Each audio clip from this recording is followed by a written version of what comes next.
rendre les éléments disponibles. Voilà, rendre les éléments disponibles sur l'espace adhérent pour ceux qui ne pouvaient pas se connecter. Donc bonjour à tous, je suis Olivier Kerr, je fais de la coordination pour l'association les Rebondisseurs. Ce soir, on a le plaisir et grand merci Albert de prendre le temps de venir nous éclairer. Donc en fait, on est dans un environnement mondial incertain, un environnement incertain et ces dernières semaines plus particulièrement mondial et géopolitique incertain. Et la question sur laquelle on avait envie d'avoir l'éclairage d'Albert, c'était de se dire qu'est-ce qu'on peut mettre en place quand on est une entreprise pour survivre ou se préparer en tout cas à survivre, à s'adapter à cet environnement incertain. Merci Albert, peut-être tu veux dire un mot pour te présenter? Avec plaisir, merci Olivier. Bon, je suis ravi d'être là, de pouvoir partager avec vous. Je sais pas si je peux apporter de la lumière, mais bon, en tout cas, je vais essayer d'échanger avec vous. Euh, Moi, je suis un serial entrepreneur. J'ai monté 4 startups avec une exit et une levée de fonds significative. Je dis significative parce qu'aujourd'hui, gros, c'est plus ça. On a levé 18 millions, mais 18 millions avant c'était gros. Aujourd'hui, c'est plus gros. Donc, il faut s'adapter à la période. J'ai eu des directions de PME avant. Puis avant, j'étais encore dans des grands groupes. Et puis, comme tout le monde, j'ai vu les crises défiler les unes après les autres. Et ça m'a sensibilisé effectivement au fait que euh, réagir en temps d'incertitude, c'est un vrai sujet. Donc, je suis ravi de pouvoir participer à ça. Ce qu'on vous propose, n'hésitez pas si vous avez des questions pendant l'intervention. On n'est pas très nombreux pour l'instant, éventuellement, à activer votre micro, à poser la question ou à utiliser le chat. Et puis, je me ferai le rapporteur de vos questions de manière à ce qu'on les traite si on n'y a pas répondu dans la présentation. Ah, super. Merci Cyril. Si Enfin, je vois un visage. Ça Bonjour fait à tous. plaisir. Bonsoir tout le monde, désolé pour le retard. Pas de C'est problème, pas... bienvenue. Merci. Ouais, n'hésitez pas à vous mettre en caméra, c'est tellement plus agréable. En même temps, on ne veut pas tous, on est de bande passante et tout, mais si vous pouvez, c'est vraiment très agréable. Merci. Je me sens seul sinon, quand on parle à un mur. On est bien là. Il n'y a pas de souci. Super. Mais du coup, on parle tu parlais dans ton propos introductif de présentation de crise. Ouais. Bon, la crise dans l'entrepreneuriat, on en entend parler, je dirais, j'ai un peu plus de 40 ans, je crois que ça fait 40 ans qu'on entend parler de crise à peu près tous les ans. Mm. Euh, donc, c'est une forme de constance. Une crise chasse une autre. Qu'est-ce que tu peux nous dire de ta vision de la conjoncture actuelle dans laquelle on est, de la situation? En tout cas, voilà, quelle perception tu en as de ton regard, de ton expérience, de ce qui est en train de se jouer, sur lesquels il faudra attirer l'attention des entrepreneurs et des PME? Bon, je vais essayer d'être court parce que bon, décrire une conjoncture, c'est toujours compliqué, chacun sa lecture. D'abord, pour moi, il y a beaucoup de crises qui ne sont pas des crises. Donc, ça fait juste partie de la vie normale. Tout ne peut pas être beau tout le temps. Les parcours d'entrepreneurs qui font ça, c'est parce qu'on n'a pas vu qu'en réalité, ça faisait ça. Et donc, il y a des choses plus dangereuses que d'autres en termes de crise. Et à force d'utiliser des mots forts pour tout, je pense qu'on finit par ne plus comprendre ce qui est important, ce qui est dangereux, ce qui ne l'est pas. Euh, voilà, je pense qu'effectivement, la conjoncture est particulière en ce moment. Euh, la crise du Covid était une vraie crise dans la mesure où pour beaucoup de business, ça a été dramatique et ça n'a pas été simple pour les autres.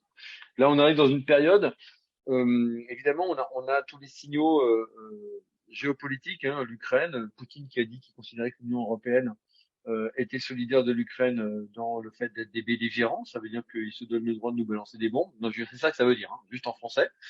Donc c'est quand même pas très agréable. Après, il le fera pas. C'est pas ma question. Je suis pas en train de traiter le sujet, d'accord. Je prends juste l'information. Ça veut dire que cette partie-là ne va pas en s'éclaircissant a priori. Elle va plutôt en s'assombrissant. Donc les nuages s'accumulent, essentiellement sur l'Europe quand même. Faut peut-être le dire. C'est pas partout dans le monde. Même s'il y a un impact partout dans le monde avec l'énergie, l'alimentation, etc. Les choses sont pas, les impacts sont pas les mêmes partout. En revanche, une chose est sûre, on commence à avoir des signaux importants en France de certaines professions, je passe à tous ceux qui interviennent dans les conférences annuelles hein, des grands groupes, qui commencent à voir toutes leurs conférences annuelles, les unes après les autres, annulées. Et ça, c'est un gros signal que les grands groupes n'ont peut-être pas atteint leurs résultats. Faut savoir que les conférenciers sont toujours les premiers à entrer, les premiers à sortir. Donc c'est pour ça que j'ai des copains conférenciers, je me renseigne toujours auprès d'eux, parce que comme ça, on a le signal pas trop tard. Et j'en ai un certain nombre qui m'ont dit, ah ouais, là, je commence à avoir des annulations pour décembre, pour janvier. Ils feront pas leur convention annuelle, donc ils n'ont pas atteint leurs objectifs. S'ils n'ont pas atteint leurs objectifs, ils vont être sur des focalisations de comment on sauve 2023. Autant dire que pour toutes les TPE, PME, ça veut dire vous allez être payé avec des délais qui commencent déjà à s'allonger. J'imagine que ceux qui travaillent avec les grands groupes ont déjà noté que les délais de paiement ne sont plus exactement en ligne avec, même s'ils n'ont jamais complètement été. Moi, j'ai jamais vu les délais de paiement exactement à 60 jours ou 90 jours, mais bon, ça c'est un autre sujet. Mais en tout cas, ça s'allonge encore et que donc ça va poser des vrais soucis de trésorerie potentiellement aux TPE et aux PME. Ça, c'est moi le premier signal que j'ai, c'est celui-là. C'est alerte au cash. D'accord. C'est de toute façon, j'ai pas rencontré beaucoup de boîtes qui étaient mortes d'avoir eu trop d'argent dans la caisse. Sauf s'ils passeront par avec, évidemment, mais c'est pas le sujet. Et donc, je pense que les choses se tendent et qu'il faut surveiller ses liquidités comme jamais. Voilà. Donc, en termes de conjoncture, c'est plutôt ça que j'aurais dire. Que sur la France et sur l'Europe, c'est en train de s'assombrir encore et que ça a déjà un impact qui commence à se voir au niveau économique. Voilà. Je ne sais pas si j'ai répondu à ta question, l'idée. Mais... Si. Et alors, on entend surveiller sa trésorerie, garder son cash, y faire attention, pas le laisser trop dehors. Et en dehors de ça, qu'est-ce qu'on peut faire quand on est une TPE, une PME dans la conjoncture? À quoi faut être vigilant? Et finalement, est-ce que c'est inéluctable ou est-ce qu'on peut tirer profit de ces crises ou de cette incertitude? Bon, il y a plein de questions dans ta question. Je te remercie. Ça va me rendre les choses vachement simples. D'abord, oui, effectivement, la première chose dans toute crise, c'est qu'il y en a plein qui profitent. Netflix et Zoom ont quand même explosé grâce au Covid. Donc, ça veut dire que la première réflexion de tout startup, c'est s'il se passe des choses, comment moi je peux effectivement apporter une valeur qui fait que ça va m'aider au niveau économique. Je préfère le présenter comme ça que de dire en profiter. Il y a toujours cette notion en France de profiter qui est toujours négative. En fait, c'est pas négatif, c'est simplement offrir un service qui va être nécessaire et qui pour le coup permet de rendre service à des gens et même en temps de crise. Ça veut dire quoi? Ça veut dire qu'il y a un truc qu'on fait jamais, on fait plus, en tout cas pas depuis longtemps. Moi, j'ai fait du marketing stratégique il y a longtemps et on fait plus, c'est le plan de contingence. Ça se fait pas, on n'a pas le temps, il y a plein trop de choses, ça bouge trop vite. Moi, le premier conseil que je donnerais à tout le monde, c'est de se faire une vraie réunion pour plan de contingence. Qu'est-ce qui se passe si, jusqu'à le pire du pire, on prend une bombe en France? D'accord? Enfin, je veux dire, c'est aller se poser vraiment la question, prendre le temps de réfléchir, parce que dans toutes les crises, les guerres, etc., il y a des gens qui continuent, qui développent leur business, et il y a des gens qui arrêtent tout, parce qu'ils ont tout perdu. Et je crois, à tort ou à raison, que le seul moyen de pas être dans ceux qui ont tout perdu, c'est de penser aux différentes pistes, même les plus douloureuses, et en fonction des choses, et donc de se donner des milestones, de réfléchir à quelles seraient des informations ou des indices, des signaux faibles qui commenceraient à annoncer qu'on va vers une catastrophe. Je m'explique. Tous les entrepreneurs sont sensibles, tous ceux que je connais en tout cas. Alors j'ai oublié de dire aujourd'hui, depuis 4 ans, on a monté un accélérateur de start-up à impact international. Donc j'accompagne des start-up à raison de 30-40 par an. D'accord? Donc des TPE, PME, mais plutôt innovantes. Et en fait, tous les entrepreneurs que je rencontre, y compris ceux qui ne sont pas des startups, parce qu'on est partenaire réseau entreprendre, il n'y a pas que les startups à réseau entreprendre. Hein. Il y a aussi beaucoup de TPE, de PME plus traditionnels, et c'est très bien. Pour moi, il n'y a pas de bien ou de mal. Hein. Tout le monde est utile dans un écosystème complet. On a besoin de tout le monde. Hein. Donc, il n'y a pas de jugement de valeur. Il y en a assez rarement. Et donc, la question qu'on peut se poser, c'est effectivement quelles sont les choses qui peuvent m'arriver et quels sont les signaux faibles. Pourquoi? Parce qu'on est tous sensibles aux signaux forts. On les voit tous. D'accord? Le client qui paye pas, c'est un signal fort. Mais en revanche, l'investisseur qu'on a quand on est une startup qui répond pas pendant une semaine parce qu'il est parti en vacances, c'est un signal faible comme quoi il va probablement pas mettre l'argent. Mais on veut pas l'accepter ça comme il est. On se dit non, c'est pas possible. C'est pas possible. Parce que les conséquences de l'acceptation d'idées négatives sont tellement importantes par rapport à toute l'émotion qu'on y a mis et tout ce qu'on y a construit que c'est compliqué. Justement, dans ces périodes-là, il faut passer au-delà de son émotion pour se poser un peu froidement la question de savoir qu'est-ce qui pourrait se passer. Qu'est-ce que mes clients, imaginons la situation pour mes propres clients, qu'est-ce qu'ils pourraient prendre comme décision dans le pire des cas? J'ai une entreprise avec qui on accompagne, on a fait l'exercice hier, il a un client qui fait 40% de son chiffre. Je lui dis, et s'il arrête de commander fin décembre, tu fais quoi? Non, je veux dire, c'est juste une question, mais Si ça arrive fin décembre, si ça arrive fin mars, qu'est-ce que tu fais? Et ben ça, ces questions, on n'ose pas tellement se les poser comme entrepreneur parce que d'abord, ça nous stresse énormément et que l'émotion négative est jamais bonne pour un entrepreneur. Mais en fait, il y a une émotion qui est pire que ça, c'est l'émotion négative qui vient quand on a, en tout cas, moi je crois. Alors, je vous partage avec vous uniquement sur en quoi je crois. J'ai pas de science infuse, je sais pas tout, je fais plein d'erreurs tout le temps. Il y a pas de, c'est juste j'essaie de partager avec vous. Et, euh, et en l'occurrence, se poser les questions qu'on n'a pas envie de se poser quand les nuages s'amoncellent, c'est la première chose à faire. C'est aller affronter ses propres démons, ses angoisses. Peut-être pas le faire tout seul, hein. C'est peut-être à ça que les rebondisseurs peuvent aider aussi, c'est vous aider en vous mettant en relation avec un entrepreneur qui va regarder votre sujet et qui va vous donner un œil externe. Il n'y a pas de jugement de valeur chez nous, d'accord, aux rebondisseurs. On n'est pas là pour juger, on est là pour aider.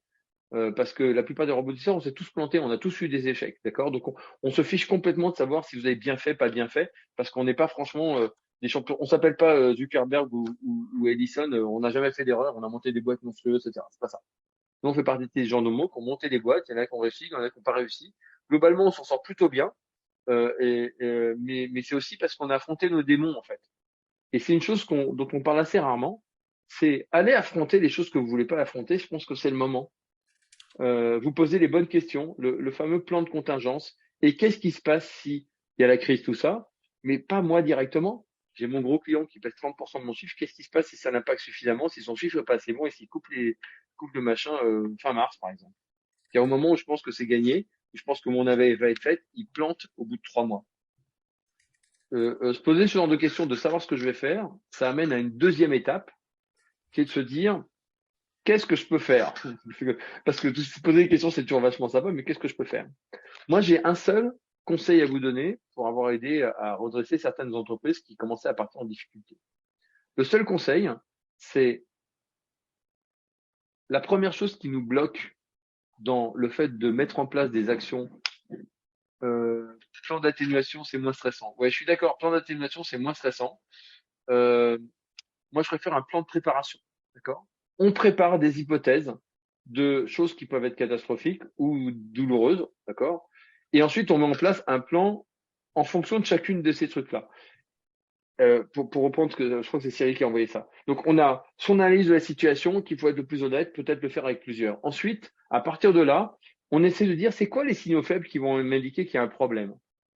Qu'est-ce que je peux imaginer comme signaux faibles? Par exemple, j'ai 2 super contacts dans cette boîte, ça se passe super bien. Si j'en ai un qui commence à être moins joignable, c'est un signal faible. Si les réponses que j'attends ne viennent pas, c'est un signal faible. D'accord? Signal plutôt que signaux, c'est mieux quand on est au singulier. Excusez-moi. Vous voyez, c'est essayer de réfléchir à quels sont les signaux faibles, les petits décalages, les gens moins disponibles, des réunions qui se décalent, des choses comme ça, qui peuvent inciter à penser que peut-être que j'ai un problème qui va arriver. D'accord? On fait jamais ça. Parce qu'on n'a pas le temps et puis surtout parce qu'on n'a pas trop envie d'y penser, ça nous stresse. Vous allez découvrir un truc, je le dirai à la fin, mais vous allez découvrir un truc que c'est un anti-stress en fait. La meilleure façon de ne pas être stressé en période de crise, c'est de se préparer à toutes les éventualités.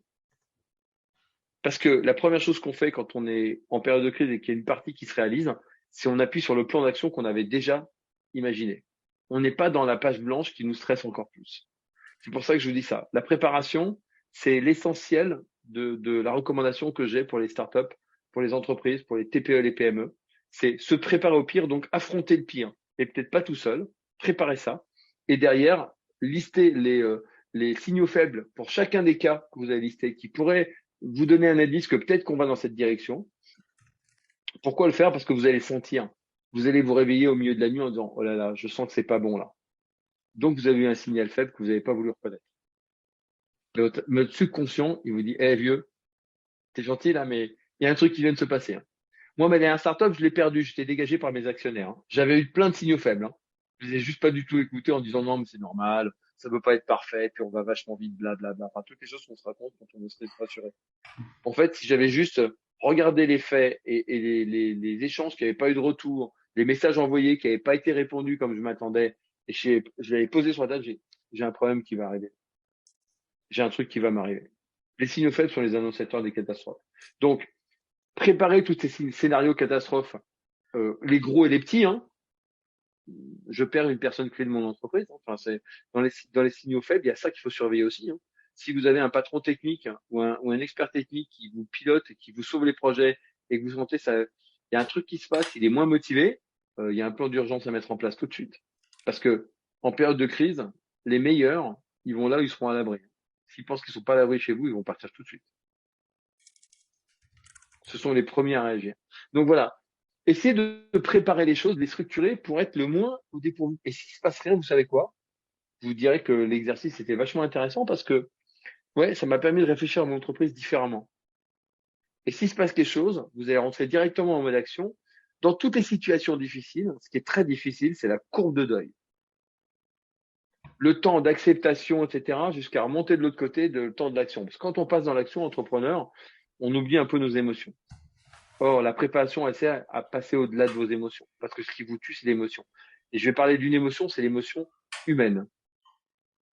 Ouais, absolument. Il y a plein de mouvements sur la tech prévus l'année prochaine. Il y a plein de mecs qui veulent arrêter. La ressource humaine, c'est un gros sujet quand même. Hein. Alors, pour l'instant, parce qu'avec la crise qui se prépare, si on se trompe pas sur la crise, comme les entreprises vont licencier, ça commence déjà en Silicon Valley aux États-Unis. Donc, quand ça commence là, ça vient à peu près partout en général. Ça veut dire que il y a pas de mecs qui vont se retrouver sur le carreau. On va enfin avoir pour les entrepreneurs. Je suis désolé de le dire comme ça pour les salariés et les employés, mais on va enfin avoir un marché un peu plus normal, qui fait que les mecs vont quand même devoir apprendre à se battre et à bosser pour garder leur job. Non, mais tout n'est pas négatif dans une conjoncture. Il y a un moment, il faut des équilibres et on passe de cycle de l'un à cycle de l'autre. Là, on est dans un cycle comme moi j'ai connu quand je suis sorti d'école de commerce. J'avais 10 jobs. J'étais un petit prince. Quoi. Comme j'étais un petit con en plus, c'était pas. Ça allait Alors, bien, ouais. attention, sur la tech, il y a quand même un énorme besoin et il y a un vrai risque que les 70% de mouvements soient absorbés par les grosses sociétés. Et donc que C'est clair. l'effet ne se retrouve pas sur les entrepreneurs, les scale-up et les startups. Absolument. Mais ça veut dire il faut envisager ce cas-là tout de suite. Et donc, pour ceux qui sont plutôt dans la tech, alors c'est pas le sujet aujourd'hui, on pourra se recontacter, on pourra en parler. Il y a un certain nombre de choses à mettre en place, très spécifiques pour ceux qui sont dans la tech pour ça, d'accord? L'intégration, la motivation des employés clés, c'est un sujet critique dans la tech qu'on a adressé pas mal avec Scale Up Booster auprès de startups qu'on accompagne. D'accord? Donc, mais c'est pas le sujet aujourd'hui. Je vais pas tout mélanger parce que sinon, enfin, on n'y arrivera pas. Déjà que je suis très bavard, alors menti. Euh, pour revenir à ce que je disais, euh, alors, en ce moment, on entend plus parler de pénurie. Oui, bien sûr, il y a plein de pénuries partout. Enfin, c'est quand même hallucinant. Allez chercher un plombier, quoi. Amusez-vous bien. Hein. Pourtant, ça n'a pas beaucoup changé la plomberie. Hein. Enfin, il n'y a pas eu de, sauf qu'il y a moins de monde, on ne sait pas pourquoi. Toujours est-il que pour revenir à ce que je disais, vous allez découvrir une chose si vous faites ces plans de contingence, mais vraiment, c'est pas un truc qu'on fait en une heure plutôt dans son bureau. Il faut le faire à plusieurs. Souvent, moi, ce que je demande aux startups de faire, et honnêtement, ne connaissant pas les entreprises des uns des autres, je ne sais pas dans quelle mesure c'est applicable partout. D'accord? Je peux en parler que quand je connais l'entreprise, quand je connais les gens qui y sont. C'est le genre de choses qui est ultra utile à faire dans certaines entreprises, encore une fois, avec tout le monde. Passer une journée à dire, écoutez, on a bien vu qu'il y a des choses qui se passent dehors, parce que en fait, on s'en rend pas compte, mais tous nos employés ils ont les mêmes inquiétudes que nous, au moins en partie. Et ceux qui quittent très tôt, c'est parce que justement, ils sont pas rassurés par rapport à ce genre de choses. Et une chose que les Français ne fait jamais, qui font énormément en Silicon Valley, c'est une réunion d'une journée entière avec plateau repas, etc. Écoutez, on va aborder un sujet aujourd'hui qu'on n'a jamais abordé. Quelles sont toutes les choses qui peuvent nous faire tomber? Crise externe, clients qui nous plantent, conneries qu'on a faites en interne. J'aimerais qu'on aborde ça ensemble et que tout le monde y mette de son grain, c'est-à-dire qu'on se dise, voilà, vous avez tous des choses qui vous inquiètent. Eh ben, j'aimerais qu'on en parle maintenant. Vous allez être surpris. Enfin, en tout cas, si jamais vous le faites, je pense que vous allez être surpris de découvrir qu'ils ont énormément de choses à dire, qu'ils ont vu plein de choses, mais qu'ils ont plein de solutions derrière. C'est-à-dire que la plupart des personnes avec qui je travaille dans les startups, même dans quelques PME avec qui j'ai travaillé, c'est hallucinant. Ils ont plein de soucis, mais ils ont plein d'idées. Ils disent, mais pourquoi on fait pas ça? Et en fait, c'est un gros déstressant, y compris pour la gestion de vos salariés. C'est-à-dire qu'en fait, on a une culture française qui est une culture qui reste très. Et moi, j'avoue que j'ai eu du mal avec mes startups à faire différent. Hein. Donc, je parle même dans les startups, et pourtant j'ai eu 4 startups, dont une qui a été 3 fois startup de l'année. Donc, c'est une startup, d'accord? On a levé 18 millions, c'est une vraie startup. Mais j'ai eu du mal, je reconnais bien humblement, à changer la culture pour qu'on parle tous ensemble. Et quand j'ai réussi à en faire qu'en partie, je me suis rendu compte que qu'est-ce qu'ils avaient comme chose à raconter. Et finalement, ça m'a beaucoup rassuré sur la motivation d'un grand nombre de personnes de l'équipe. Mais en France, on a quand même du mal à faire ça. Pas partout, il y a des boîtes qui le font très bien. Et les boîtes que je visite, elles ont quand même toutes fait 30, 40 startups par an. J'ai pas vu souvent des startups qui savaient faire. Dans les TPE PME, c'est différent pour en travailler dedans. Il y a des TPE PME où les gens sont très proches, donc ils parlent de plein de choses parce que c'est comme une petite famille.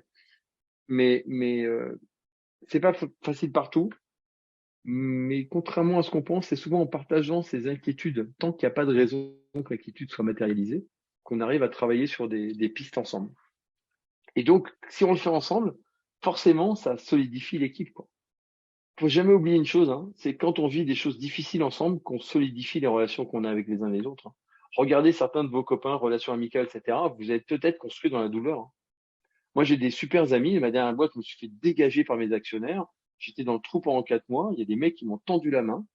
Et je suis plus proche d'eux que je l'étais de certains de mes amis parce que bon, ils avaient vécu ça. Ils n'ont pas voulu me laisser tout seul en bas. Ils m'ont aidé à remonter très vite. En 4 mois, j'étais de nouveau sur pied.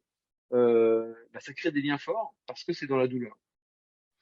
Donc c'est le genre de choses, on y pense, mais on se réalise pas à quel point c'est vrai et à quel point c'est utile.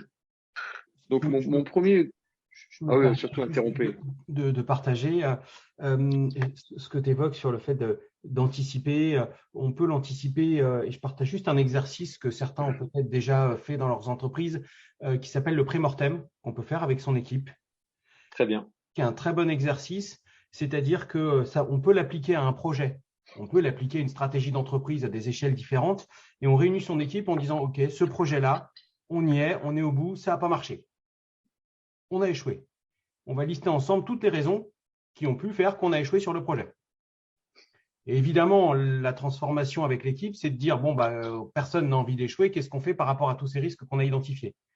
Mais c'est de changer le regard en disant « On y est, on a échoué. » Et d'amener les gens à se projeter dans l'échec pour évidemment le transporter derrière. C'est un outil que je vous partage, j'appelle ça le pré-mortem. On peut le faire sur des projets stratégiques, on peut le faire sur la stratégie de développement d'une entreprise et on peut le faire avec des gens de tout niveau dans l'entreprise, y compris des gens, pour l'avoir mené dans des entreprises qui étaient opérateurs de production sur des sites industriels. Ça peut fonctionner sur la mise en place de gros projets. Ouais, méthode agile post-mortem, c'est ça. Oh, c'est une super, super remarque, Olivier. Tu as entièrement raison. Et ça s'applique surtout. Et ça s'applique encore mieux si vous faites animer ce genre de réunion par quelqu'un qui n'est pas d'entreprise. Voilà. Il faut quelqu'un qui soit neutre, qui n'est pas impliqué émotionnellement. Parce que ça crée de l'émotion, ces réunions. Voilà. Pardon, je t'ai coupé. Arrête de t'excuser, on est là pour partager. C'est pas moi qui ai parlé pendant 1 heure. Déjà que j'ai dû faire 20 minutes où je me suis quasiment pas arrêté. Ça suffit, quoi. C'est épuisant. Voilà. Si vous avez des questions, vous avez des remarques ou des choses que vous voulez partager, on est là pour partager, on est là pour co-construire. Il n'y a pas un savoir d'un côté et puis les autres qui, vous avez peut-être moi j'ai un souci aujourd'hui, c'est ça, et parlons-en. Enfin, je veux dire, dans ces inquiétudes avec le monde qui est en train de changer, il y a des inquiétudes qui se passent, vous avez peut-être déjà des signaux qui apparaissent chez vous. Il y a un deuxième truc que vous pouvez faire en fonction de votre business, c'est diminuer votre risque, votre exposition. Pour les startups, par exemple, j'en dis, évidemment, c'est mon métier, donc elles vont dire que je plaide pour ma paroisse, mais oui, je plaide pour ma paroisse parce que je crois en ce que je fais. Donc, je ne sais pas plaider pour ma paroisse. C'est comme tous les commerciaux et comme tous les patrons d'entreprise. Mais en l'occurrence, si votre business ne peut être qu'en France, la question se pose pas, mais elle est peut-être dans plusieurs régions et pas dans toutes les régions, peut-être de se répartir un peu plus, d'essayer de voir un peu de diversification régionale, c'est pas forcément une mauvaise idée. D'accord? Je me rends compte qu'il y a beaucoup d'entreprises qui sont sur 2 ou 3 départements, par exemple, ou 1 région et demie. Peut-être que de se focaliser à diversifier un peu pour pas dépendre que d'un écosystème est une façon de gérer son risque. Et pour des boîtes qui sont plus tech ou plus matures, peut-être que de se poser la question d'attaquer des marchés internationaux, ce qui coûte, quand c'est bien fait, beaucoup moins cher que ce qu'on croit, n'est pas une mauvaise idée, parce que la zone Europe va dans une grosse turbulence, hein. Mais je me permets de dire que les problèmes qu'on a aussi importants, ils sont pas aussi forts à l'air. Vous allez dans certains pays d'Asie ou aux États-Unis, ils n'ont pas les mêmes problèmes, hein. Alors, Ça se passe pas pareil. si je peux me permettre, il y a un exemple qui est assez concret. C'est la Bulgarie aujourd'hui. Elle n'a pas encore changé de monnaie et elle est pourtant dans la zone euro. Et il y a un investissement massif sur la Bulgarie. Alors déjà d'une part par l'Europe, mais aussi par Israël et d'autres pays orientaux. On a le Japon et pas la Chine encore qui va investir dessus et ils sont en train de grimper énormément et d'investir aussi bien en RH, si vous voulez, dans d'autres pays, ça peut stabiliser et il y a d'autres projets et d'autres mouvances. Donc il faut pas hésiter tant que les frontières sont ouvertes à voyager aussi bien en Israël qu'en Bulgarie. Ou alors Bulgarie-Israël, c'est très très proche et c'est très facile. C'est 1 heure et demie, 2 heures, je crois, en avion. Ouais, absolument. Ah, je savais pas pour la Bulgarie, c'est vachement intéressant. Il y a un autre pays qui a pété les compteurs en termes de commerce extérieur, c'est l'Italie. 500 milliards. Ils ont fait leur record absolu en commerce extérieur. Ça veut dire quoi? Ça veut peut-être dire que leur économie, elle tourne à plein. Peut-être que d'aller chercher quelques clients en Italie pour certains n'est pas une bêtise. Vous voyez ce que je veux dire? Quand il y en a qui tournent, ils ont besoin de ressources, ils ont besoin de trucs pour continuer à tourner. Euh, Moi, je veux bien tous les plans industriels de réindustrialisation. Je travaille beaucoup avec BPI. Pour l'instant, ça a du mal à coucher quand même, hein. Même s'ils font vraiment de gros efforts, ça a du mal à coucher. Donc, c'est peut-être le moment de se poser la question de savoir si certaines opportunités pourraient pas être générées ailleurs, que ce soit régionalement, que ce soit internationalement. Justement, on a parlé un peu tout à l'heure plus sur un mode défensif, être en veille sur les signaux faibles, se préparer au pire. Euh, Qu'est-ce qu'on peut faire pour se préparer au mieux?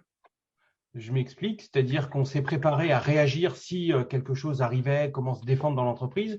Et finalement, comment on peut être prêt à, tu le disais tout à l'heure, dans chaque crise, qu'elle soit petite ou grande, il y a des gens qui arrivent à être prêts au bon moment pour avoir de la valeur à proposer.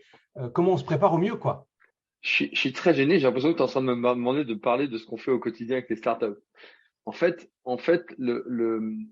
je vais te répondre avec un préalable. La France est un pays fantastique, hein. Créativité, création, invention, innovation, on est remarquable, mais on en fait honnêtement pas grand-chose. Enfin, je veux dire, si on faisait le calcul de l'ensemble des ressources financières et autres qui sont mises sur le monde des startups et des entreprises innovantes en France, et ce qu'on ensemble avec 26 misérables licornes qui sont même pas en tech, hein, qui pour la plupart sont services, distribution et finance, enfin, je veux dire, si on regarde le panorama tel qu'il est, hein, c'est bien d'en avoir 26. Mais beaucoup d'énergie pour pas grand-chose. Je suis pas sûr qu'il faille regarder. Le dernière analyse des VC hors Île-de-France a montré que le retour sur investissement est inférieur à 1. Ça veut dire que non, mais c'est vachement inquiétant quand même, hein. Ça veut dire qu'on investit beaucoup d'argent pour des choses qui ne décollent pas comme elles devraient. Et la question qu'on peut se poser, c'est pourquoi? Ben, la réponse que nous on donne en général, c'est parce qu'il y a un problème de qualité, de vitesse d'exécution. Pour ceux qui travaillent avec des grands groupes, vous savez que signer un POC ou un truc d'essai, parce que dans les PME on appelle pas ça un POC, un contrat d'essai, il faut entre 8 à 18 mois, un nombre incalculable de réunions, on n'est pas sûr d'y arriver. Et en général, le chiffre d'affaires qu'on obtient derrière est un chiffre d'affaires qui n'est pas non plus mirobolant. Donc c'est compliqué d'avancer à cette vitesse-là, parce qu'on est complètement dépendant d'un écosystème qui lui-même n'est pas très rapide. Et en fait, la réalité du pays, c'est qu'on n'est pas un pays très rapide à cause de plein de raisons auxquelles je ne vais pas revenir. Donc, comment on fait pour se préparer à ça? En fait, c'est une vraie réflexion stratégique de quelle est la valeur ajoutée qu'on a, d'accord? C'est quoi ma valeur ajoutée? Qu'est-ce que j'apporte? Quel est le problème? Alors, je vais reprendre un peu des logiques d'approche startup, m'en voulez pas. Arrêtez de penser à ce qu'on fait et pensez à mon client, c'est qui et c'est quoi son problème. C'est des basiques, mais je suis désolé de vous dire que 90% des startups, entreprises innovantes que je rencontre, ne savent pas présenter leur société autrement qu'en parlant de leur bébé. En fait, ce que vous faites, votre bébé, tout le monde s'en fout. Ce qui intéresse les gens, c'est qu'est-ce que ça m'apporte. Donc la vraie question, c'est qui ma cible client, à qui je vends déjà ou à laquelle je veux vendre, et c'est quoi le problème qu'ils ont, et comment je le résous mieux que les autres. Si on répond à ces trois questions-là, déjà, on a une petite idée de la vraie valeur qu'on apporte aux autres. Parce que vous, en tant qu'acheteur, faites pareil, hein. Pourquoi je vais pas acheter le produit, le stylo que le mec veut essayer de me vendre? C'est parce que je comprends pas l'intérêt qu'il a pour moi. Il a beau m'expliquer, son stylo, il est magnifique, il fait papa, maman, la lumière, tout ça. Ouais, mais moi, j'ai besoin d'un stylo qui est écrit en noir, parce que si écrit en bleu, c'est pas pris par mon scanner correctement. D'accord? Je caricature volontairement. Mais en fait, on se pose pas ces questions souvent dans l'autre sens. C'est-à-dire, pourquoi les gens m'achètent? Je sais pas s'il y en a beaucoup dans ceux qui sont là, qui ont osé poser la question à leurs clients. Pourquoi vous me recevez? Pourquoi vous avez acheté mon produit? Parce qu'on a trop peur de la réponse. Bah parce que c'est pas mieux que les autres, mais bon, finalement vous êtes sympa. D'accord. C'est assez rarement ça qu'on entend comme réponse en réalité. C'est que les gens, ils vous rencontrent en général parce qu'ils ont une bonne raison de vous rencontrer, ils n'ont pas de temps à perdre. Et qu'en général, s'ils achètent votre produit, c'est parce qu'ils ont une bonne raison de l'acheter. Mais en fait, on s'en rend pas compte parce qu'on n'ose pas poser ces questions simples. Les Américains font ça tout le temps. Et là, c'est une grande différence de culture entre les deux. Les gens savent très très bien aux États-Unis pourquoi est-ce qu'ils réussissent. Parce qu'ils ont très très bien compris, parce qu'ils demandent à leurs clients pourquoi t'as acheté mon truc. Donc si on veut accélérer, la première question, c'est peut-être de changer sa façon d'aborder les choses en se disant bah ouais, mais si je vends que ce soit 50 000 euros, 500 000 euros ou 5 millions d'euros, c'est parce qu'il y a des gens qui ont acheté ce que je vendais, que ce soit de la prestation, que ce soit du produit, etc. Et s'ils l'ont acheté et que ou ils m'ont recommandé, ou ils m'ont fait un bon témoignage, ou ils ont racheté, bah, c'est que ce que j'ai fait avait une certaine valeur à leurs yeux. Après, on peut discuter de la valeur par rapport au prix que j'ai facturé, mais au moins ça a une valeur. Et à partir de là, si cette valeur elle a été identifiée, bah, cerner en tout cas, il faut la cerner dans son moindre détail. C'est quoi la vraie valeur qu'il a trouvée? Qu'est-ce que j'ai apporté qui vraiment a apporté de la valeur? Pourquoi il a acheté mon produit? Eh ben, je serais intéressé de savoir, dans tous ceux qui sont là, combien ont posé à plus de 5 clients la question pourquoi tu m'as rencontré ou pourquoi tu as acheté mon produit? S'il y en a qui veulent intervenir, ça m'intéresse. Hein. Alors oui, pour avoir développé des startups, la première chose avant de développer le produit, c'est de créer une communauté et de soigner en Oui. fait les premiers. Et après, c'est eux qui vont permettre d'économiser le développement en fait et de dire bah c'est ça qui nous intéresse, c'est ça ou c'est ça. Et bien sûr, dans cette communauté, il faut pas mettre ses amis, il faut mettre directement des gens complètement externes au réseau et idéalement bah les gens qu'on va cibler, mais on prend ce qu'il y a et on fait avec. Et si ça marche, bah c'est très bien. Et bah, il faut les soigner. Et toute la vie de son produit ou de sa société, bah, il faut les écouter en fait. Et ça veut dire passer des heures et des heures au téléphone, à poser des questions, à écouter, et surtout pas au début à écouter les premiers avis et à changer, parce qu'autrement on va faire ça sans arrêt. C'est poser les choses, et puis bizarrement, que ce soit des investisseurs ou autres, quand il y en a quatre qui nous disent la même chose, bah, on va peut-être se dire, on va commencer, mais juste commencer à se dire peut-être que c'est un sujet. Et après, il va falloir les valider. Mais voilà. Absolument. Absolument. Bon, comme tu as ton nom, j'ai pu regarder ta fiche. Effectivement, tu as une belle expérience aussi, donc c'est vachement intéressant. Merci, Cyril. On a Est-ce qu'il y en a d'autres qui veulent intervenir? Ouais, on a eu des commentaires dans le chat de plusieurs qui nous disent que voilà, dans mon activité précédente, je posais la question. Alors, c'est utilisateur de Zoom, je ne sais, je suis désolé, je ne peux pas resituer le prénom. Euh, Pascal nous dit on le fait dans la boîte dans laquelle je bosse. Et elle nous dit les salariés et les clients sont les premiers ambassadeurs. Faire des échanges avec les clients est primordial dans les remontées problèmes, améliorations, etc. Mais c'est tout l'intérêt exactement ce que dit Pascal, l'intérêt des Customer Success Managers pour les startups ou les entreprises qui ont pris une certaine taille. Et pour ceux qui n'ont pas de Customer Success Manager, c'est effectivement d'aller chercher l'information. En fait, c'est le même sujet que le départ. C'est la préparation qui fait qu'on arrive à avancer dans une période difficile, que ce soit en dynamisant ou que ce soit en défensif. Et la préparation, ça veut dire structurer l'approche qu'on a pour avoir identifié les opportunités et les risques et avoir mis en place les plans conditionnels à ce qui va se passer ou pas. Ça n'empêche pas la stratégie pour dynamiser tout de suite, hein, mais c'est là, on parlait plutôt en cas de crise, donc c'est pour ça que je me permets de ramener ça sur cette partie. Oui, Pascal, tu lèves la main. Oui, petite astuce au passage. L'école dans laquelle je me suis formée, ils sont en demande d'entreprise pour faire des challenges pour les étudiants. Donc, que ce soit des business développeurs, soit des customer success managers. En général, les challenges ils durent 3 semaines. Il faut amener une problématique. Donc, si vous êtes intéressé justement d'avoir des réponses à ce genre de questions et que vous avez quelques heures à donner à des étudiants pour expliquer au départ ce que vous faites, vous pouvez recevoir de l'aide gratuitement juste en présentant votre boîte et en laissant les personnes le faire. Il y a des Rocket School, parce que c'est donc l'école que j'ai fait, dans 5 villes en France. Et c'est une bonne école à surveiller parce qu'il y a vraiment des choses intéressantes qu'ils mettent en place. Donc, conseil. Merci Pascal. Moi, ça m'intéresse, Albert. Ça m'intéresse. J'ai des startups, ça pourrait franchement aider. Donc, ça m'intéresse. Et quand tu parles des Rocket School, est-ce que c'est lié à la boîte allemande Rocket ou pas du tout? Pas du tout. C'est D'accord. Cyril, j'oublie son nom. Il crée en fait des écoles avec des formations qui sont payées par Pôle emploi et après les étudiants sont en alternance. Donc moi c'est le cas. J'avais vraiment besoin d'avoir un contrat, donc j'ai mis Super. en hibernation ma boîte. J'ai fait 3 mois de bootcamp intensif et là, je viens de commencer une alternance dans une boîte. Et c'est vraiment super efficace. On est formé par la pratique avec des challenges. Donc, je conseille vraiment. Et il crée aussi une autre. Tu parlais des plombiers tout à l'heure. Il est en train de créer l'école Gustave, où c'est le même principe, mais pour créer des plombiers formés Métier rapidement plus. et disponibles en Ah, c'est bien alternance. ça. Ouais. Bah, Ouais, c'est super. vraiment une bonne initiative. Je conseille. Tout le monde Magnifique. y gagne. Ouais. En tout cas, moi, ça Pascal, m'intéresse d'avoir l'information. Merci. Pascal, est-ce que tu accepterais de partager ça sur le groupe LinkedIn là, pour les rebondisseurs? Parce que je pense que ça peut intéresser des rebondisseurs de partager cette information qui peut intéresser des gens qui sont dans le questionnement actuellement, peut-être. Ouais. Je vais faire un petit post après le webinaire, sans problème. Super, merci beaucoup. Harris a levé la main tout à l'heure, il l'a baissé. Est-ce que ça veut dire que je ne dois pas le citer? Je sais pas. Bon.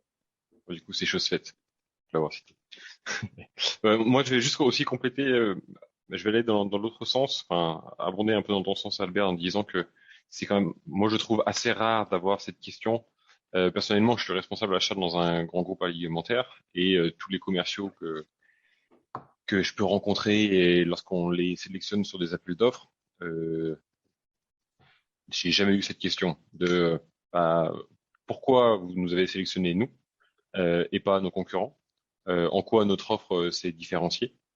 Et c'est vrai que c'est surprenant et pour travailler pas mal aussi avec l'étranger, ça fait partie des éléments qui sont dès le départ en discussion. C'est ok, pourquoi vous nous consultez, qu'est-ce qui vous a amené vers nous, et ils vont capitaliser là-dessus pour ensuite axer leur offre et essayer de transformer l'essai, si je puis dire, basé sur les éléments qui nous ont motivés pour les consulter ou leur adresser tel ou tel besoin.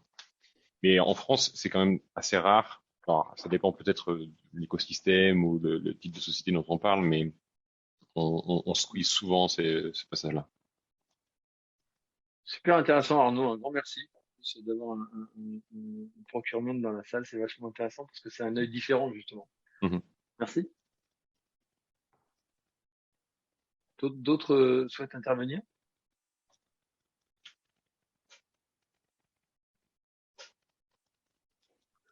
J'avais une petite question. Est-ce que vous avez considéré tout ce qui est revenus affiliés, par exemple? Parce que ça permet d'avoir des revenus sans que les clients dépensent plus, en fait, juste en référant d'autres choses qui peuvent être complémentaires.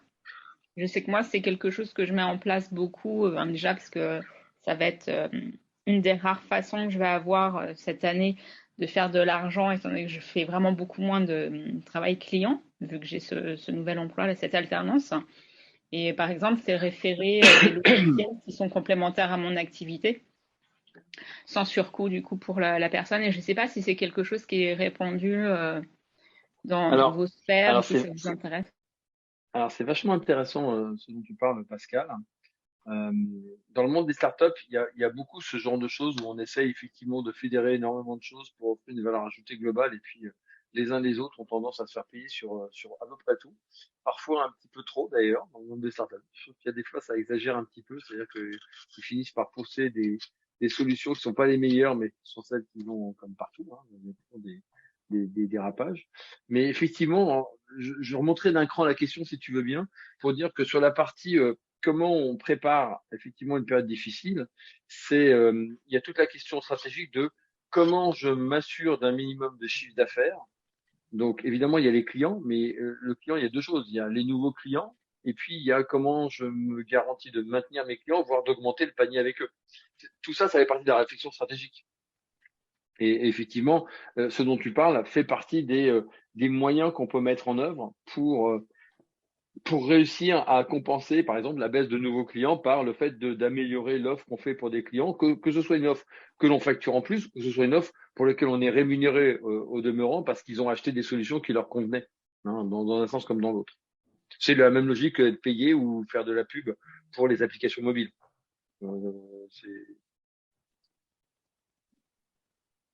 Mais ça, dans tous les cas, ça ramène toujours à la même question qui est quand on sent que la période n'est pas simple et que ça n'a pas l'air de s'arranger, ce qui était le début du propos. Le vrai travail à faire pour moi, et que ce qui n'est pas le mieux fait en France, je suis désolé de le dire comme ça, mais c'est ce que je vois. Arnaud parlait de relations avec des étrangers. Je trouve qu'ils se préparent mieux aux périodes, aux variations de période, qu'elles soient positives ou négatives. C'est de réfléchir avec une vision de se dire quels sont les trucs qui peuvent arriver, ensuite quels sont les plus probables, parce qu'après on peut évidemment classer tout ça en disant qu'est-ce qui est plus probable, qu'est-ce qui est moins probable, un peu une matrice à Eisenhower, mais un peu retransformée, hein, si je puis me permettre. Et derrière, commencer à mettre des plans d'action, des vrais plans d'action avec ses équipes pour dire s'il se passe ça, on fait quoi.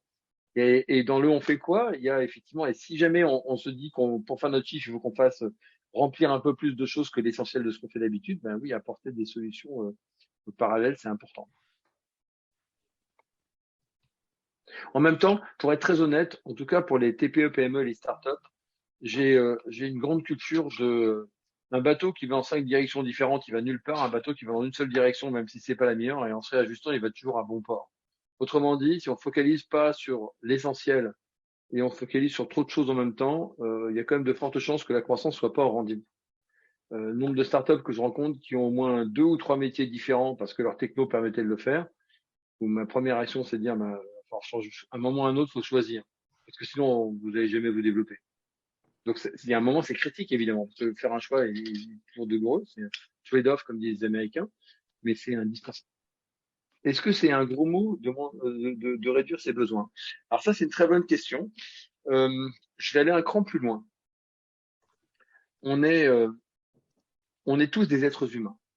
Et quand on est patron d'entreprise, bien au-delà de ce que la presse, etc., peut dire, la première chose qu'on a en conscience, c'est la valeur de l'être humain en tant que sa place dans la société, mais enfin dans l'entreprise, mais également en tant qu'individu. C'est-à-dire que on travaille au quotidien avec des personnes et on prend conscience de leur propre valeur en tant qu'individu. Et il n'y a rien de plus difficile pour l'avoir fait malheureusement trop souvent que de devoir se dire je vais devoir me séparer d'un tel ou d'une telle. Il y a vraiment que les gens qui n'ont jamais géré l'entreprise pour croire que c'est un truc qu'on fait en claquant les doigts, genre en soupirant vite fait et en mettant un chèque au bout. Enfin, je sais pas vous, mais moi, à chaque fois, ça a été une douleur. Pas toujours. Il y en a qui vraiment, je pouvais plus les supporter, mais bon, ces cas-là sont quand même assez rares. Soyons honnêtes. Il y a des fois des personnes qui sont un peu compliquées. Et en fait, je vais vous faire un parallèle. Il y a un an, j'ai un start-upper qui j'appelle en fin août pour dire comment ça va, les vacances, tout ça. Et puis il me dit ouais, ça va bien, etc. Mais à son ton, je sentais que c'était pas ça. Il revenait quand même de vacances. Il devait être en forme. Il y a un truc t'as pas l'air en forme, qu'est-ce qui se passe? Je crois que j'ai pas la trésorerie que je devrais avoir. J'ai l'impression que ça tombe pas comme ça faut. Comme il faut. C'est-à-dire, je crois que j'ai que 3 semaines devant moi. Je dis, tu sais quoi? Je vais faire un call demain matin, toi, ton associé. Tu me prépares tout ce que tu dois comme argent aux uns aux autres, tes comptes, tout ça, on en parle. 3 heures plus tard le lendemain, on avait fait un plan d'action avec 2 licenciements, on arrête la location du local où ils sont, etc. Enfin, des choses très sérieuses. Il me dit bon, très bien. Donc on va voir si on est payé, puis on fait. Je dis non, vous n'avez pas compris. Ça, c'est maintenant. C'est tout de suite que vous le faites. 1 an plus tard, ils sont à 2 fois le chiffre d'affaires qu'ils avaient l'année dernière. Ils ont survécu la période. Ça a été très chaud, mais ils ont survécu. Ils font 2 fois le chiffre d'affaires. Ils ont recruté une des 2 personnes qu'ils ont virées parce que l'autre, finalement, ça les arrangeait bien. Ils ont repris des locaux, etc. Tout va bien. Ceci pour dire quoi? Ceci pour dire que on a tous conscience. On a tous la vision ou le signal faible de dire, il y a un truc qui va pas, je suis trop lourd. Je suis trop lourd, là. Ça va pas. On le sent. Putain, je claque 5, 10, 15, 20, 30 en fonction de l'entreprise par mois. Je suis trop lourd. Et ça vous empêche de dormir et ça vous réveille la nuit. Il y a un seul conseil à vous donner. Je suis désolé. Il y a un moment, plus tôt vous affrontez la situation, plus de chances de survie vous allez donner à votre entreprise. Dès que vous commencez à pas vous réveiller la nuit une seule fois ou à stresser parce que vous êtes trop lourd, faites-vous accompagner s'il le faut. Faites-le seul si vous le voulez. Mais posez-vous la question de savoir de combien vous êtes trop lourd. Et après, regardez votre effectif, regardez vos coûts et mettez tout de suite un plan pour aller voir URSSAF, impôts, etc. pour négocier un délai. Ils sont très conciliants en ce moment. Ils le sont encore. Depuis le Covid, ça a beaucoup changé leur relation avec impôts, URSSAF et compagnie. Ils ont eu des gros mots d'ordre. Quand il y a des choses positives, il faut quand même le dire. Moi, j'étais très impressionné par ça. Ça ne veut pas dire que c'est le cas partout, hein. Il y a peut-être des régions où c'est pas le cas. Je peux pas juger sur toute la France. C'est pas vu partout. Donc, je suis tous très prudent dans ce que je dis. Mais globalement, j'étais très impressionné par leur façon de très rapidement mettre en place des plans. Parfois, non pas comme avant à 3-4 mois parce que c'est la fin de l'année, mais 12-18 mois. J'ai vu des choses assez étonnantes. Donc, renégocier tout. renégocier avec les banques, ça se fait aussi. Et puis, si vous êtes trop lourd, il faut licencier. Il faut prévoir ça tout de suite. C'est pas quand il y a plus d'argent qu'on le fait, parce que là, on est mort. Je suis désolé de le dire. Donc oui, anticiper, ça marche dans les deux sens. D'accord? Quand on est dans son entreprise, on sent quand il y a un truc qui va pas bien.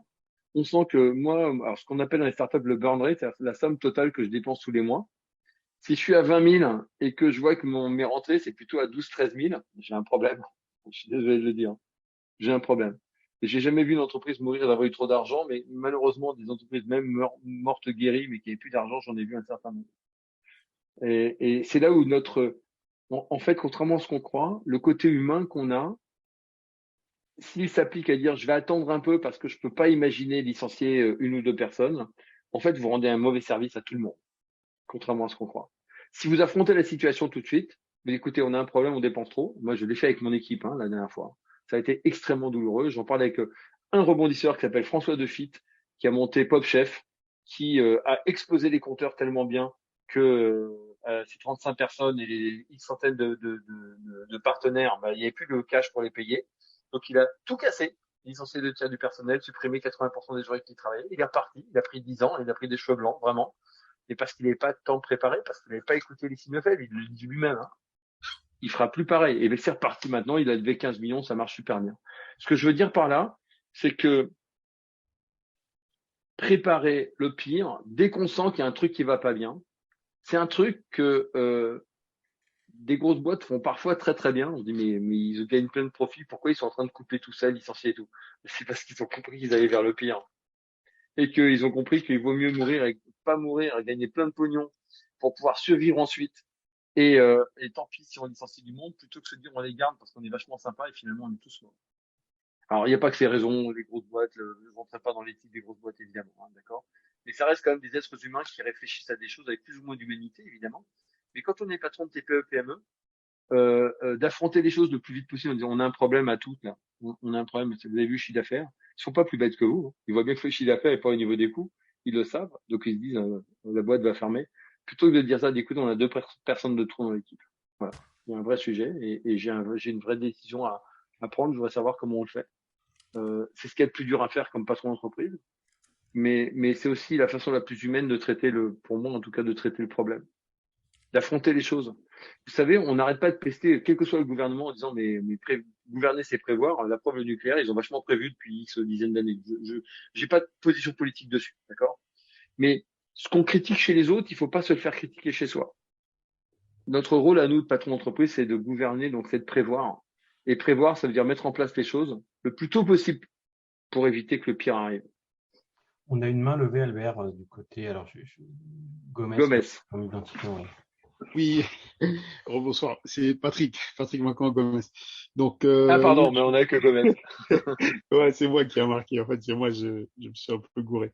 Qu'est-ce que je voulais? En fait, je voulais juste appuyer un peu sur ce qui a été dit en fait, en détaillant un peu mon activité et comment ça a pu démarrer. Moi, je suis consultant blockchain.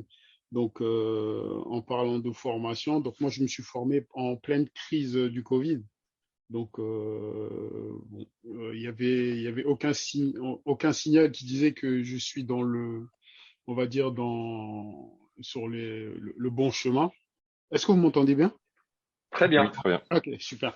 Donc voilà, et par rapport à ça, en fait, voilà, c'est aujourd'hui la technologie de la blockchain, c'est un secteur, on va dire, émergent. Aujourd'hui, je sais pas si vous entendez un peu, c'est dans l'heure du temps, on entend souvent CBDC, je sais pas si ça vous parle un peu. CBDC, monnaie des banques centrales, ça vous parle un peu? Un petit peu. Un petit peu, voilà. Donc en gros, toutes ces, on va dire ces innovations, elles viennent tout simplement, elles ne tiendront pas la route s'il n'y a pas la blockchain, s'il n'y a pas la technologie de la blockchain. Donc moi j'ai reçu très récemment un mail du ministère de l'Intérieur qui disait que qu'on va passer sous l'identification numérique. Ça va être la même chose pour les aéroports. Et en fait, dans les 10, 15, 20 ans à venir, ce qui va se passer, c'est que toutes les entreprises qui n'auront pas un pied, si ce n'est les deux pieds, dans la blockchain, vont être amenées à perdre du chiffre d'affaires. Et qui dit perte de chiffre d'affaires, au fur et à mesure, peuvent tout simplement s'éteindre. C'est arrivé avec les entreprises qui n'avaient pas un pied sur Internet et ça va arriver sur les entreprises qui n'ont pas un pied dans la blockchain. Et aujourd'hui, en fait, en gros, si je me permets d'intervenir, c'est juste pour faire comprendre aux gens qu'en fait, il y a une espèce de dichotomie ou en fait un double discours. Très récemment, le ministre qui est Bruno Le Maire, le ministre de l'économie, si je ne me trompe pas, des finances, il a dit qu'en fait, la France va être un hub pour les nouvelles technologies. Et en fait, malheureusement, la blockchain et les technologies de la blockchain sont un peu noyées avec tout ce qui concerne la spéculation de tout ce qui est Bitcoin, tout ce qui est crypto-monnaie, tout ce qui s'ensuit, avec la mauvaise publicité qui l'entoure. Donc, du coup, ce qui se passe, c'est que quand on essaye de sortir la tête de l'eau, tout de suite, on nous plonge à nouveau sous l'eau parce que y a des choses qui se passent mal, il y a des hacks, il y a des... Patrick, Oui. C'est intéressant, mais j'ai peur qu'on soit en train de s'écarter du sujet, d'être sur un sujet technique où pour être tout à fait transparent, je pense que moi-même, je n'ai pas tous les éléments là. Je suis un peu loin de la blockchain. Peut-être on pourra faire un sujet de webinaire à ce sujet si ça intéresse des gens. Mais si vous avez un commentaire dans le général, allez-y. Mais là, j'ai le sentiment qu'on rentre dans de la technique et je suis pas sûr qu'on ait le temps, d'autant plus qu'il est 19h26. On s'était donné jusqu'à 19h30. D'accord, ok, très bien. Si vous avez une question ou un commentaire, allez-y avec grand plaisir. Non, c'est juste en gros, pour revenir un peu, en gros, hein, c'est-à-dire quand il y a on va dire un secteur émergent, malheureusement, il y a une dichotomie entre ce qui se dit et ce qui se fait, en fait. C'est-à-dire, ceux qui essayent de mettre en place les choses, malheureusement, se font étouffer parce que, voilà, les banques ne suivent pas, ainsi de suite. Voilà, c'était juste, en gros, pour essayer de mettre un peu ça en lumière. En parallèle de ça, il y a une chose, on n'en est pas toujours conscient. Nous, cette année, avec les startups qu'on accompagne, je pense qu'à la fin de l'année, on aura réussi à obtenir environ 2 millions d'euros de prêts bancaires pour des startups qui font entre 50 000 et 1 million d'euros de chiffre d'affaires. D'accord. Autrement dit, il y a des banques, et pas toutes, il y a des banques qui sont proches des TPE, des PME et des startups. Et je suis parfois étonné de la capacité de certains, mais pas de tous, la capacité de certaines banques à être là quand il faut. On a tous une opinion partagée sur les banques, mais puisqu'on parlait de bancaires, j'ai juste noté ça, c'est qu'il y a des choses possibles, en tout cas avec les banques, au-delà de ce qu'on peut croire en permanence.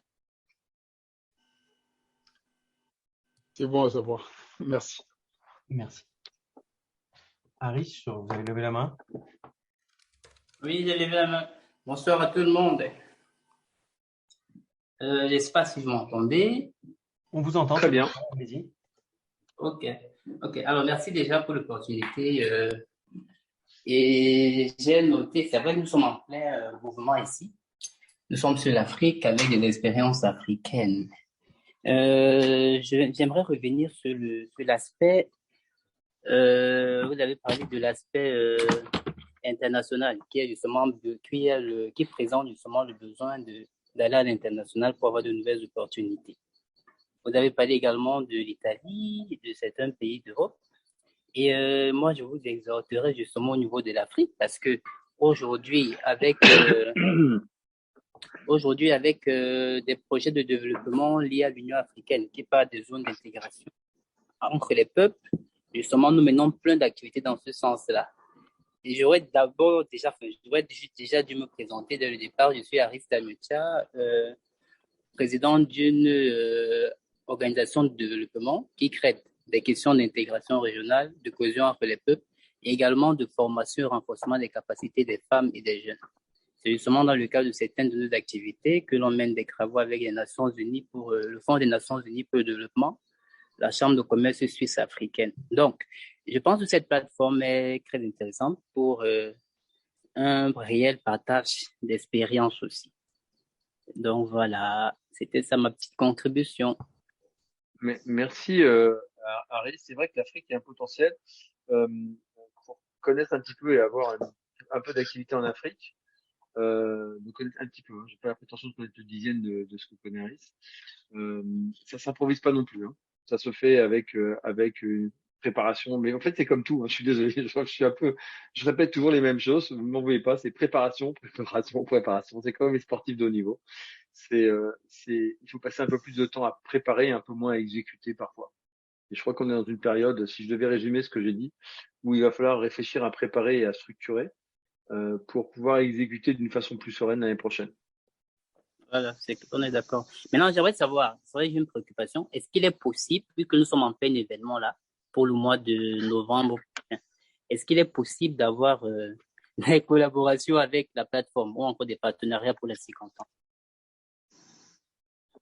Je suis pas sûr que ce soit le sujet pour ce soir, mais sur LinkedIn, ça peut se demander. Oui, on peut en parler sur LinkedIn. D'accord. On arrive au terme du temps qu'on s'était donné pour cette intervention. Éventuellement, on peut prendre une dernière question, une dernière remarque si quelqu'un. Allez, je prends si c'est possible. Nickel, merci. Une question d'ordre un peu plus général sur vos accompagnements, que ce soit des startups, des PME, des PMI. Quel est aujourd'hui le niveau enfin, est-ce que ces startups ou ces PME face à aux difficultés qu'on va rencontrer in fine, quel est le niveau de gestion de leurs achats? Parce qu'on parle souvent, OK, PME ou enfin, société X ou Y, on veut se développer, comment on vient choper du business, comment on vient se développer. On a parlé de trésorerie, vous avez parlé rapidement de termes de paiement et le fait qu'on va être payé de plus en plus tard. Tous ces leviers-là peuvent être en partie gérés, anticipés par des achats et par une professionnalisation des achats au sein de ces PME. Mais de ce que j'ai pu constater, moi, à mon niveau, beaucoup de ces PME n'ont pas encore atteint la taille critique pour avoir ces réflexes et se poser ce genre de questions. Savoir comment on fait pour gérer. C'est totalement exact, Arnaud, mais c'est pas seulement une taille critique pour pouvoir le faire en termes d'outils, c'est pour pouvoir le faire, mais en termes de simplement relations commerciales. Ouais. C'est-à-dire qu'il y a beaucoup de ces PME ou ces startups qui font quelques centaines de milliers d'euros de chiffre d'affaires pour un grand nombre, et donc ne sont pas en position de négocier les termes avec leurs fournisseurs. Ce qui est aussi un élément. Et effectivement, les politiques d'achat sont pas toujours très favorables. Et quand je parlais de la startup que j'ai aidée, la première chose qu'on a fait, c'est tout leur contrat d'achat. On a regardé, tout ça, tu vas lui dire que tu lui payes que 30% maintenant, tu paieras le reste plus tard parce que tu n'as pas les sous. Et parce que ça se gère aussi, effectivement, ça se gère aussi. C'est-à-dire qu'on peut gérer aussi ce genre de choses en arrêtant de tout payer cash, ce que font la plupart des startups parce qu'elles n'ont pas le choix. Mais il y a un gros sujet là. Et ceux qui ont essayé, parce qu'il y en a qui ont essayé de devenir les plateformes pour aider aux achats des startups ou des PME, TPE, autant que je puisse dire, sauf à tomber dans le traditionnel, n'ont pas vraiment réussi parce que les très gros se sont un peu adaptés en termes de prix et que c'est tellement hétérogène en fait comme besoin que, personne n'a réussi à craquer le système en tout cas. En tout cas, j'en ai pas rencontré. Il y en a peut-être, mais je les ai pas rencontrés. Mais c'est un vrai sujet. Hein. De la même manière que j'ai un énorme conseil pour tout ce qui est TPE, PME, pour être en situation de pouvoir, ne serait-ce que discuter avec tous les organismes financiers, qu'ils soient privés ou publics, c'est regarder vos capitaux propres. Le critère absolu que regardent les banques, BPI, etc., quel que soit votre domaine, c'est votre performance, mais vos capitaux propres. Et s'il y a des choses à faire pour remonter les capitaux propres, pour donner l'impression qu'on est en meilleure santé, parce que c'est le seul moyen d'obtenir des sous, c'est un vrai sujet et il ne faut pas s'y prendre au dernier moment. Que ce soit par une petite levée de fonds, que ce soit par mettre de l'argent soi-même, que ce soit, il y a plein mais ça fait partie de la réflexion et de la prévision aussi. Et au même titre, avoir la capacité, savoir se faire accompagner. Pas hésiter à. Ça, c'est le drame français. Ouais, c'est clair. On a souvent tendance à se dire, OK, ça va me coûter 600, 700 euros au jour, par exemple, ou bref, un package à X milliers d'euros. J'ai pas les fonds aujourd'hui, mais dans cette notion un peu d'anticipation, prévision, projection, c'est essentiel parce que tu l'évoquais tout à l'heure rapidement en disant, bah, ok, on a écouté les signaux faibles ou forts, je sais pas, et on a su adapter, potentiellement licencier et changer le business model. Si on n'apprend pas régulièrement cette prise de hauteur, bah, je pense que effectivement sur le sujet environnement incertain, on contribue à l'accélérer aussi. Ouais, complètement d'accord. Et on se rend compte de la différence. Aux États-Unis, par exemple, une start-up ou une entreprise innovante qui n'est pas accompagnée, ils la financent pas. Voilà, c'est un bon exemple. En France, j'ai rencontré plein d'entrepreneurs qui ont été, par exemple, chercher leur InnovUp pour ceux qui sont en Île-de-France, à la région Île-de-France. Moi, je suis à la région Île-de-France, très proche, et j'étais au conseil numérique. Et de la région, hein, pas de France, hein, je précise, de la région Île-de-France. Donc, on ne fasse pas dire ce que je n'ai pas dit. Et en l'occurrence, qui dit, ouais, c'est génial, j'ai obtenu 80 000 euros. Je regarde le chiffre, tu m'aurais pu obtenir 150 si tu avais été avec une boîte qui sait déposer un dossier. Ce qui n'est pas mon cas, c'est pas mon métier de déposer une innov, d'accord? Ça veut pas dire qu'on sait pas, mais il y a des gens spécialisés là-dedans. Et la différence, elle est là. L'argent qu'on dépense, parfois, peut rapporter beaucoup plus que ce qu'on a dépensé. Mais on a beaucoup de mal avec ça en France. Parce qu'évidemment, la trésor, c'est important. Oui, absolument. Mais on est tous pareils, hein. Mais moi, c'est pareil, je me fais accompagner, même dans ma boîte actuelle, hein. J'ai des gens qui m'accompagnent et qui m'obligent à prendre de la distance parce que on est pris émotionnellement, on est pris dans le guidon, etc. Et même si on a des bonnes hygiènes de vie, une bonne hygiène de vie, quand on se dit il faut quand même que je prenne du recul, etc. On prend du recul par rapport à son propre cerveau, donc on se pose pas les questions avec une focalisation différente. Donc, et c'est là où les rebondisseurs apportent une grande valeur. Pour pas parler de nous, mais pour parler d'une chose qui est plus large que Scale Up Booster, c'est parce que justement, on essaye d'ouvrir un peu le champ dans les échanges avec les uns et les autres. J'ai eu l'occasion d'accompagner quelques personnes qui étaient tombées dans le cadre des rebondisseurs, et on est nombreux à le faire, parce que malheureusement, il y a pas mal de boîtes qui tombent, hein. On espère que les gens se relèvent. Mais c'est déjà prendre conscience qu'on est plus fort ensemble. Et en plus, on a envie. Moi, je suis pas payé pour être rebondisseur, hein. Pour être très clair, hein. C'est du temps que je donne gratuitement, parce qu'il y a un moment, il faut savoir s'aider les uns les autres. Parce que quand j'étais en bas, j'étais content que quelqu'un me tende la main. Donc, si je peux aider quelqu'un à pouvoir remonter, je vais le faire avec plaisir, ou à éviter de tomber, je le ferai avec plaisir. Et évidemment, pour faire une petite minute de pub sur pub.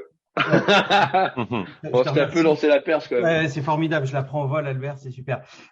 Juste pour parler d'un exemple de ce qu'on met en place dans les prochaines semaines chez les rebondisseurs, on a appelé ça les ateliers, les codev du rebond. Et l'idée, c'est de permettre à des adhérents des rebondisseurs de solliciter un groupe de pairs, de 6 à 8 pairs, qui vont lui consacrer, et c'est une première approche, 1 heure et demie avec une méthodologie de résolution de problème qui est le co-développement, qui est assez simple, qui vient du Canada, où le rebondisseur peut venir poser sa problématique avec 8 personnes d'environnements différents, de secteurs différents, qui vont être concentrés sur quelle piste on peut l'apporter, et donc sur des thématiques spécifiques où c'est, j'allais dire, le rebondisseur qui est client, et on a 2 exemples. On l'a vu récemment, quelqu'un qui dit, bah voilà, j'ai du surstock de produits dans le cadre d'un changement d'activité, qu'est-ce que je fais de ce surstock, voilà.